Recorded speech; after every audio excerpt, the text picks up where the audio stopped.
Vice principal doctor Sonal Yadav ji, प्राध्यापकगण और प्रिय विद्यार्थियों, सबसे पहले तो मैं नए सेशन पर आप सभी को बहुत बहुत शुभकामनाएं देता हूं। प्रिय विद्यार्थियों, आप अपने नए सेशन में आप अपनी बढ़िया तैयारी करें, शिक्षा का विकास करें ताकि आपको जीवन में कामयाबी मिले। हम देखते हैं हमारा देश 15 अगस्त 1947 को आज़ाद हुआ था। आप पर्टिकुलरली लड़कियों को ये ध्यान रखना चाहिए कि आपको जो शिक्षा का अधिकार मिला है ये बहुत पुराना नहीं है। आपने देखा कि 1848 से पहले तो ये अधिकार था ही नहीं आपके पास। संघर्ष करके हमारे सावित्री बाई फुले ने पहले प्रयास किया कि स्त्रियों की शिक्षा भी होनी चाहिए, महिलाओं को भी शिक्षित किया जाना चाहिए। उन्होंने राइट दिलवाने की पूरी कोशिश की और वो सावित्री बाई फुले विश्व की पहली महिला अध्यापिका थी और उन्होंने भारत के अंदर अपना एक स्कूल खोला और महिलाओं के लिए, बच्चियों के लिए शिक्षा की शुरुआत की थी। इसलिए आपके लिए बहुत खुशी की बात है कि अब हमारा देश आजाद हो गया है और आजादी के बाद में हम देखते हैं देश आजाद हुआ तो इतना आसानी से नहीं हुआ था।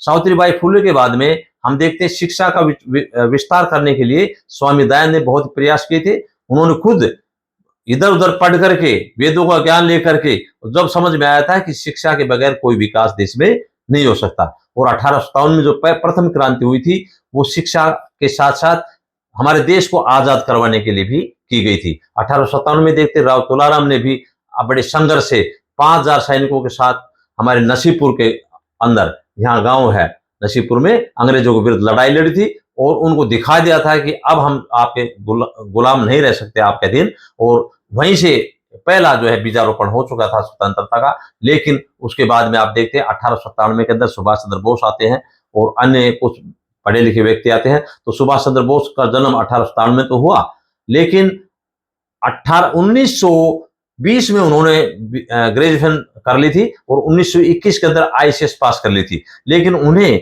कई प्रकार जो है वहां के जो प्रोफेसर थे ब्रिटेन के, वहां उनको एक बार तो कॉलेज से निकाल दिया। उनके बाद में उनको ये हुआ कि शिक्षित होकर के मैं अपने देश को आजाद करवाऊंगा, तो उन्होंने आईसीएस की नौकरी को ठोकर मार दी थी और उन्होंने प्रण ले लिया था कि मैं अपने देश को अब आजाद करा करके ही रहूंगा। और उन्होंने पढ़ लिख करके सारा कार्य किया, अन्यथा हजारों साल तक हमारा देश गुलाम रहा। इसका कारण यही था कि हमारा देश शिक्षित नहीं था, उन्हें पता ही नहीं था कि देश आजाद कैसे कराया जाए। आप लगाते हैं कि ब्रिटेन के टोटल कुल मिलाकर के 20,000 ही ऑफिसर थे जिन्होंने हमारे देश के 30 करोड़ व्यक्तियों पर राज्य किया। आप लगा सकते हैं अंदाजा कि शिक्षा का महत्व क्या है। और इसीलिए अब हम देखते हैं देश की आजादी के बाद में हम देखते हैं कि हमारा देश बहुत धीरे धीरे विकसित हुआ है। पर्टिकुलरली हरियाणा की बात करेंगे तो हरियाणा में हम देखते हैं, हमारे हरियाणा में सन 1945 में एक कॉलेज खुला था, अहिर कॉलेज रेवाड़ी के अंदर, जो राव वीरेंद्र सिंह जी जो हमारे पूर्व मुख्यमंत्री रहे हैं उनके अधीन था ये मैनेजमेंट के अंदर। और उसके बाद में अभी राव इंद्रजीत जी हैं, वो उनके लड़के हैं। और 1945 के बाद में 1955 में गवर्नमेंट कॉलेज नारनौल खुला था। यहाँ पर आसपास में कोई यूनिवर्सिटी यहाँ पर साउथ हरियाणा में नहीं थी। हाँ, 1980 में पहली बार यहाँ संजय कॉलेज अटेली के नाम से यहाँ पर एक कॉलेज तीसरा खुला था। तो आप लगा सकते पूरे दक्षिणी हरियाणा के अंदर ये हालात थी। रेवाड़ी, महेंद्रगढ़ के अंदर यहाँ इसमें सिर्फ जो है 3 ही कॉलेज थे और यहाँ भी ज्यादा कोर्सेज नहीं थे, सिर्फ डिग्री कॉलेज ही थे। और आप लगा सकते हैं इससे अंदाजा कि हमारे देश की हालात क्या होगी जब यूनिवर्सिटी नहीं है, अच्छे कॉलेज नहीं है, अच्छे स्कूल नहीं है। हम स्कूलों में जाते थे तो 5वीं के बाद में 5-5, 6-6 किलोमीटर दूर पैदल करके जाते थे। तो ये हमारी व्यवस्था थी कि शिक्षा की बहुत कमी थी। इंफ्रास्ट्रक्चर की, स्कूलों की, कॉलेजों की, यूनिवर्सिटी की तो सारी ही कमियां थी। एक यूनिवर्सिटी की हमारी तो 2013 में ही आई है, 2009 में सिर्फ सेंट्रल यूनिवर्सिटी महेंद्रगढ़ आई है और विकास भी कहाँ हुआ है। अब हम देखते हैं दक्षिणी हरियाणा के अंदर जो पर्टिकुलर विकास हुआ है उसमें राव बहादुर सिंह जी का बहुत बड़ा हमारा जो प्रयास है। उन्होंने भी 1995 के अंदर महेंद्रगढ़ में एक जो है सीनियर सेकेंडरी स्कूल खोला था और उसके बाद में आज लगभग 20 से ज्यादा सीनियर सेकेंडरी स्कूल उन्होंने खोले। इसके अलावा अन्य कॉलेज भी हैं, डिग्री कॉलेज भी हैं, पीजी कॉलेज भी हैं, बीटेक, एमटेक, ये सारे कोर्सेज, बीएड, जेबीटी, सीपीएड, दुनिया भर के कोर्सेज उन्होंने जो है खोले हैं। अब ये कोर्सेज खोलने से यहाँ के जो बच्चे हैं वो अच्छी तरह से नॉलेज लेते हैं, नॉलेज लेकर के और आगे बढ़ने का काम करते हैं, चाहे वो आईपीएस हो, आईएएस हो, एचसीएस हो, प्रोफेसर हो, इंजीनियर हो, डॉक्टर हो। अब ये सारे यहाँ पर शिक्षा के डेवलपमेंट के साथ साथ ही हमारे दक्षिणी हरियाणा के क्षेत्र के बच्चे हैं वो काफी बढ़िया पोजीशन पे आते हैं और आगे भी बढ़ रहे हैं, अच्छी अच्छी पोस्टें ग्रहण कर रहे हैं। जहां पर हम देखते हैं पूरे हरियाणा में कोई आईएएस एक पास हो जाता, हम कहते थे बड़ी खुशी होती है हमारे हरियाणा से एक निकला है, लेकिन आज हम कम से कम देखते हैं दक्षिणी हरियाणा से, पर्टिकुलरली महेंद्रगढ़ और रेवाड़ी जिले से ही लगभग जो है हमारे पास लगभग 4-5 आईपीएस आईएएस वगैरह निकल जाते हैं। यहाँ पर आसपास के क्षेत्र में हम देखें, यह दिव्या तंवर हमारे महेंद्रगढ़ जिले की ही है, यहाँ नजदीक गांव से है। अब देखते हैं कि एक गरीब घर की लड़की है, लेकिन उन्होंने अपनी शिक्षा के मेहनत के आधार पर उन्होंने आईपीएस की परीक्षा पहले पास की और उसके बाद में आईएएस भी बने, दूसरे एग्जामिनेशन के अंदर दोबारा से आईएएस बन गई। और आज आप देखते हैं कि ये कोई पैमाना नहीं है कि कोई व्यक्ति गरीब है, गरीब नहीं है। एजुकेशन किसके पास ज्यादा है, किसके पास मेहनत का फल जो मिलेगा उसको निश्चित रूप से मिलेगा। तो आप सकते हैं कोई गरीबी का कोई पैमाना नहीं है, अमीरी का कोई पैमाना नहीं कि भी अमीर हो उसी को ज्यादा शिक्षा मिलती है। शिक्षा आप कोई भी ग्रहण कर सकते हैं, कोई भी जितने यहाँ पर बैठे हुए हमारे कॉलेज के अंदर प्रांगण में बैठे हुए हैं, कोई भी व्यक्ति कुछ भी बन सकता है, लेकिन आपको मेहनत करनी पड़ेगी, आपको विचार करना पड़ेगा, आपको एम बनाना पड़ेगा कि मुझे क्या बनना है क्या नहीं बनना है। आप अपनी कैपेसिटी को खुद जज कर सकते हैं कि मुझे क्या बनना है और मैं क्या बन सकता हूं, इसके बारे में आप देखेंगे। अभी हम देखेंगे कि शिक्षा की पहली बात यह है कि शिक्षा का विस्तार तो अभी काफी हो रहा है और अभी हम देखते हैं यदुवंशी डिग्री कॉलेज नारनौल और महेंद्रगढ़ में ही हमारे पास पीजी कोर्सेज काफी आ गए हैं, 12-13 पीजी कोर्सेज हैं। English, Hindi, physics, chemistry, geography, mathematics, botany, zoology, कुछ भी आप देखेंगे सारे कोर्सेज हमारे पास है। जबकि 1980 के अंदर मैं स्वयं जो है 1980 के अंदर यहाँ दयानंद कॉलेज अजमेर में पढ़ने के लिए गया था एक ज्योग्राफी के। आज आप यहीं कितने पढ़ सकते हैं और कितने कोर्सेज में आप भाग ले सकते हैं और आप कितने ही बढ़िया चांसेस लेकर के आप कोई भी पोस्ट ग्रहण कर सकते हैं। ये तो हुई हमारी एजुकेशन की बात। हमारा क्षेत्र है बहुत ही, आज विश्व गुरु है हमारे यहाँ बाबा रामदेव जी योग गुरु हैं, वो महेंद्रगढ़ जिले के ही हैं। आज देखेंगे कि हम यो कोई यूं देखे भी कोई इलाका गरीब था, गरीब इलाके से मतलब नहीं है, उन्होंने कितना संघर्ष किया, कितना किया। अब यहाँ देखेंगे योग के ऊपर अंतरराष्ट्रीय स्तर पर जो नाम फैलाया उन्होंने सारा, तो आज बाबा रामदेव का नाम विश्व के अंदर होता है। यहाँ भारत के अंदर नालंदा और तक्षशिला यूनिवर्सिटी थी, लेकिन ये सारा काम क्या हुआ, हमारे गुलामी के कारण से सारा नष्ट भ्रष्ट हो गया था। लेकिन आज हम दोबारा से हम इतने विकसित हो गए हैं कि इसके साथ साथ हम देखते हैं अंतरिक्ष में भी हमने छलांग लगा ली है। अंतरिक्ष में आज तक वर्ल्ड का जो पहला देश हमारा भारत है, इसमें हम देखते थे चंद्रमा की दक्षिण ध्रुव पर पहुंचने वाला पहला भारत जो पहले हमारा जो है वहां पर पहुंचा है। अन्यथा आज तक दक्षिण ध्रुव पर अन्य देश जो कितने ही विकसित हो वो नहीं पहुंच पाए। इसलिए साइंस और टेक्नोलॉजी की बात करें तो हमारे देश में साइंस और टेक्नोलॉजी की कोई कमी नहीं है। जब हम अंतरिक्ष में पहुंच सकते हैं तो आगे मंगल पर पहुंच सकते हैं, हर जगह पहुंच सकते हैं, हमारे पास तकनीकी आ गई है। अब हम देखते हैं नई राष्ट्रीय शिक्षा नीति भी आ गई है। अब इसमें बच्चों को ज्यादा घबराने की जरूरत नहीं है, लेकिन मेहनत तो आपको करनी पड़ेगी। आप देखेंगे आप अपनी इच्छा के अनुसार, अपनी इंटरेस्ट के अनुसार कोई भी सब्जेक्ट चुने और उसके अनुसार चुन करके आप अपना भाग्य बना सकते हैं, उसमें कड़ी मेहनत कर सकते हैं। जो भी आपकी इच्छा है उसी के अनुसार आपके काफी चांसेस है। पहले ऐसा नहीं था, पहले तो जो है डिग्री कर लेते थे, उसके बाद में ज्यादा ज्यादा मैट्रिक पास कर लेते, उसके बाद में ऑप्शन नहीं थे और काफी ऑप्शन थे। अब हम देखते हैं हमारे देश प्रेम की बात भी है। हर घर तिरंगा, अभी 15 अगस्त को लहराने के लिए बात हुई थी कि सबको पता होना चाहिए कि हमारा जो तिरंगा है, वो झंडा है, वो आसानी से नहीं मिला। करोड़ों करोड़ों व्यक्तियों ने जान कुर्बान की है। हमारे सुभाष चंद्र बोस की बात करें तो मैंने बता ही दिया था, यहाँ पर जो है कितने संघर्ष करके अंग्रेजों को भगाया था। अन्य नेताओं ने भी काफी प्रयास किया था और जब जाके अंग्रेज यहाँ से भगे थे, जब हमारा देश आजाद हुआ था। अब हम देखते हैं पुराने अंधविश्वास थे वो अभी भी कायम है, लेकिन अब जो है इसके साथ साथ हम देखते हैं शिक्षा का विकास तो हुआ है निश्चित रूप से, इसमें कोई दो राय नहीं है। हमारी सड़कें भी पक्की हुई है, मकान बने हैं, स्कूल कॉलेज यूनिवर्सिटी बड़ी है। मोरल वैल्यूज की जहां तक बात करें तो इसमें गिरावट आई, जबकि मोरल वैल्यूज में गिरावट नहीं आनी चाहिए, क्योंकि किसी देश की सांस्कृतिक डेवलपमेंट है वो बहुत जरूरी है। हमारा देश बच क्यों रहा है हजारों सालों से, क्योंकि हमारे पास जो कल्चर है, मोरल वैल्यू है, वो बहुत सुदृढ़ रही है। बात ने किसी ने कह दिया कि ये बात वर्बली कह दिया तो उसका पक्का मानते थे। आज हम वर्बली कह देते, थोड़ी देर में नाट जाते हैं और हम एफिडेविट लिखते उसको मना कर देते हैं। तो कितनी गिरावट की बात है। आज हम टीचर टू रिलेशन की बात करते हैं, तो आपस में संबंध कॉमर्शियल हो गए, जबकि टीचर गुरु और चेले का तो इतना गहरा संबंध होता था कि आपस में एक गुरु ने कुछ कह दिया तो वो अपने उसके भलाई के लिए तो चेला है उसकी बात को बहुत अच्छी तरह से मानता था और उसका कहना मानता था। आजकल ऐसी स्थिति नहीं है। आज पैसे के ऊपर सब कुछ निर्भर हो गया है। आज हमारे अंधविश्वास है। आज लड़के लड़कियों की बात करते हैं तो लड़कियां ये तो देखती हैं कि हमारा देश कितनी मुश्किल, ये इतना ज्ञान नहीं है कि हमारा देश आजाद हुआ में कितने संघर्ष की थी। आपकी शिक्षा का विस्तार जो किया था 1848 में, उसका कितना प्रयास किया था सावित्रीबाई फुले ने।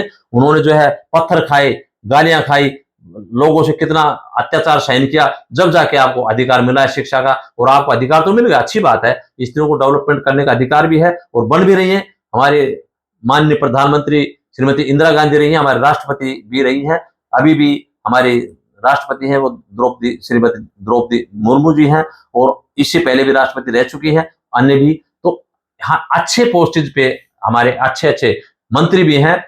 श्रीमती सुषमा स्वराज जी भी बहुत अच्छी मंत्री रही है, और इस प्रकार से अनेक लेडीज ने भी काम किया है और अच्छे अच्छे आईपीएस, आईएएस या अन्य बड़े बड़े पदों पर भी कार्य कर रही हैं। लेकिन इसमें सभी को मैं आरोप नहीं लगाता हूं, लेकिन कुछ छोटी बच्चियां हैं, उनको समझ नहीं है कि आपके पास राइट तो है, 18 साल के अंदर ही आपको राइट दे दे कि आप अपना डिसीजन खुद कर सकती हैं। वो अपने माँ बाप से परवाह नहीं करते, जबकि माँ बाप उनके लिए कितनी मेहनत करता है, वो पढ़ाता है लिखाता है, लेकिन अपना डिसीजन जब शादी की बात आती है तो अपना डिसीजन बगैर बताए गलत डिसीजन, सही ले ले तो कोई बात नहीं, लेकिन गलत डिसीजन लेते बाद में पछताती है। फिर माँ बाप कई बार तो स्कूल कॉलेजों से भाग जाते सीधे ही, और जब कोई बात आती तो कहते भी ये कौन है, तो अपने माँ बाप को पहचानने से मना कर देते। कितनी डिग्रेडेशन की बात है, हमारा मोरल वैल्यू कितना गिर गया है। एक बच्ची है या एक लड़का है, अपने माँ बाप को पहचानने से मना कर देता है, और उनको ये अधिकार हो जाता है कि मैं पुरुष में शेल्टर ले सकूं। ये तो शेल्टर तो ले सकते हैं, लेकिन इसके साथ साथ हम देखते हैं हमारे परिवार टूटने का कारण क्या है। हमारे पहले ज्वाइंट फैमिली थे, उसमें हम सिस्टम सीखते थे, बड़े छोटे के आदर सीखते थे। आज हम कोई जो है ना पढ़ लिख करके सीधे ही हम जो है अलग हो जाते हैं। हमारे फैमिली है तो एकल परिवार हो गया, इसमें किसी को मोरल वैल्यू समझने का मौका नहीं मिल पाता है, और सीधे ही गलत फैसलों पर ले लेते हैं। अभी हम देखते हैं हरियाणा की खास करके बात देखते हैं, एक ही गांव के अंदर लड़कियों की हालत होगी, लड़के और लड़कियों की, कि एक ही गांव के लड़का है, एक ही गांव की लड़की, एक ही गोत्र के अंदर है, वो शादियां कर लेते हैं। जबकि हमारे पुराने विचारों के हिसाब से तो एक ही गोत्र में शादी अच्छी नहीं मानी जाती है, पर्टिकुलर हिंदुओं के अंदर। मुस्लिमों की बात तो मुझे नहीं मालूम है, लेकिन हिंदुओं की बात जहां तक आती है तो भाई बहन का जैसा रिश्ता माना जाता है इसको, एक ही गोत्र का, और उसमें शादियां नहीं मानी जाती है। और एक गांव में तो पर्टिकुलरली छोटा गांव है तो उसमें तो ये अच्छा भी नहीं लगता है, अभी तक ये माना गया है। लेकिन कानून के अनुसार वो कर सकते हो, अलग बात है, लेकिन इससे जो है धीरे धीरे गिरावट आती है और समाज के अंदर उनका जीना दुभर हो जाता है। इसी प्रकार से हम देखते हैं कि हम टीचर्स, और कई बार जो है टीचर टॉट रिलेशन इतने हो गए, श्रद्धा नहीं है एक दूसरे में। श्रद्धा नहीं होगी तो आप अच्छी नॉलेज नहीं ले पाएंगे, ये तो अलग बात है।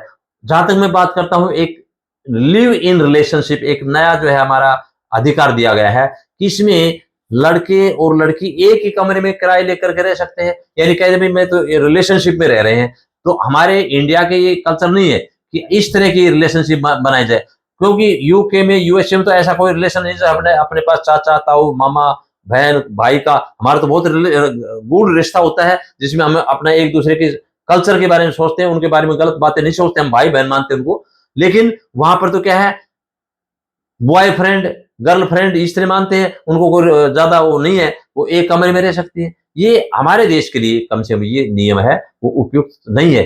गवर्नमेंट ने बना दिया, हम तो ठीक है, अच्छी बात है बना दिया तो, लेकिन जहां तक समाज की बात है तो ये ज्यादा उपयुक्त हमारे समाज के लिए कम से कम अभी तक ये ज्यादा कामयाब नहीं हो पाया है, क्योंकि उसके बाद में डाइवर्स हो जाते हैं। पहले तो लिव इन रिलेशनशिप रहते हैं, और उसके बाद कुछ समय के बाद में उनके आपस में जो शादी का जो सपना होता है वो टूट जाता है, और शादी करने मना करते थे। कभी लड़का लड़की को मार देता है, कभी लड़की मिल करके लड़के को मार देती। क्यों? उनके विचार जल्दी ही छिन्न भिन्न हो जाते हैं, और इस तरह से ज्यादातर घटनाएं हम देखते हैं, रोज अखबारों में देखते हैं। तो हालात ये हो गई है कि ज्यादातर जो है लड़कों को ऊपर अत्याचार किए जा रहे हैं। लड़की है वो एक प्रेमी को पकड़ लेती है और दोनों मिल करके लड़के को मार देती है। कई बार जो है लड़का होता है वो ज्यादा होता है, लड़के को मार देता है। ये दुर्घटनाएं हो रही है, बहुत ही खतरनाक है। इससे हमारे पास शिक्षा के स्तर के विकास के साथ साथ हमारे नैतिक पतन भी होता जा रहा है। इसको बचाने की बहुत जरूरी है। प्रिय विद्यार्थियों, आपको ध्यान रखना चाहिए कि आप इन बातों के ऊपर गौर देंगे जो मैं कह रहा हूं, और आपस के अंदर जो पुराने समय में जो अंग्रेजों के जमाने में जो गाली गलौज चलता था, थानों के अंदर चलता था, पुलिस में कोई आता था गाली गलौज देता था, वो तो पुराना सिस्टम था। लेकिन अब हमारा देश है शिक्षित हो चुका है, हमारे पास जो है सुदृढ़ वैल्यू है, और किसी को गाली गलौज देने भी नहीं चाहिए, मोरल वैल्यू भी नहीं कहती है। कई बार बहन बेटियों के बारे में, माँ बहन के बारे में उल्ट सुल्ट बोला जाता है, जबकि उनका कोई मतलब ही नहीं होता है। तो ये बातें हमें आज से ही मोरल वैल्यू को मेंटेन रखने के लिए आज ही प्रण लेंगे कि कोई भी लड़का हो या लड़की हो, इस तरह की गालियों का कभी इस्तेमाल नहीं करेंगे। और जब आप नई जनरेशन आप इन गालियों को अवॉइड करेंगे, तो भविष्य के अंदर धीरे धीरे हम एक अच्छे बढ़िया तरीके से हम रह सकेंगे, और धीरे धीरे जो बेकार की गालियां हैं, गाली गलौज है, वो मिट जाएंगे। क्योंकि ये गाली गलौज तो हमारे अंग्रेजों को गुलामी की प्रथा के समय से चल रही थी, जो अब नहीं है। अब तो अब कानून का नियम लागू होता है, तो उसमें चाहे कितना ही बड़ा ऑफिसर हो, अगर वो गलत काम करता है तो उसको भी सजा मिलती, जबकि पहले ऐसा नहीं था, डर लगता था, पुलिस वाला कुछ कहता तो पुलिस की मानी जाती है, पुलिस वाला ज्यादा पावरफुल है। आजकल धीरे धीरे पावर आई है कि इसमें कोई भी व्यक्ति चाहे कितनी बड़ी पद पर हो, अगर गलत काम करता है तो उसके खिलाफ भी कार्रवाई होती है। तो मैं समझता हूं कि आप ऐसा निर्णय लेंगे कि समाज के अंदर कोई प्रदूषण ना फैले, और आपके मोरल वैल्यूज हमें माँ बाप को बुरा न देखना पड़े, और उनकी सहमति से ही आप कोई शादी का भी करना चाहिए तो करें। समय की बात है तो आप बताएं कि ये लड़का अच्छा है या लड़की अच्छी है, उनको सोच समझ करके अपने पेरेंट्स को बीच में जरूर लेंगे, और समझदार आपका रिश्तेदार हो उनको लेंगे कि भाई ये मैं रिश्ता कर रहा हूं तो ये अच्छा है या बुरा है, ताकि वो इंक्वायरी कर सके। कई बार धोखे हो जाते हैं इस उम्र के अंदर, बच्चियां या बच्चे, लड़के या लड़कियां इतना मैच्योर नहीं होते। हम सोचते हैं कि बड़े हो गए हैं, पढ़ाई में तो आप हो सकते हैं अच्छे, लेकिन मैच्योरिटी के अनुसार जो है आप इतना डेवलपमेंट नहीं हो पाता है, और उसके अनुसार कई बार धोखे हो जाते हैं। तो उसमें बहुत ही आपस के अंदर लड़ाई झगड़े डाइवर्स वगैरह होते हैं, इनसे बचना चाहिए, और पेरेंट्स का आदर करना चाहिए, टीचर्स का आदर करना चाहिए, बड़े बुजुर्गों का आदर करना चाहिए, मोरल वैल्यू को भी ध्यान में रखना चाहिए, और अपना देश किस तरह से आजाद हुआ है इनको भी, हमारे इतिहास को भी जानना चाहिए। अपने देश के लिए एक हो जाना चाहिए। देश की एकता और अखंडता के लिए हमें अपना पूरा जी जान से लग जाना चाहिए। मैं यही दोबारा से पुनः, आप यहाँ पर आप सभी ने ये बातें, मेरी बात सुने, मेरे तजुर्बे सुने, इसके लिए मैं आप पुनः यहाँ सभी का बहुत बहुत धन्यवाद देता हूँ, और पुनः सभी को शुभकामनाएं देता हूँ। Thank you.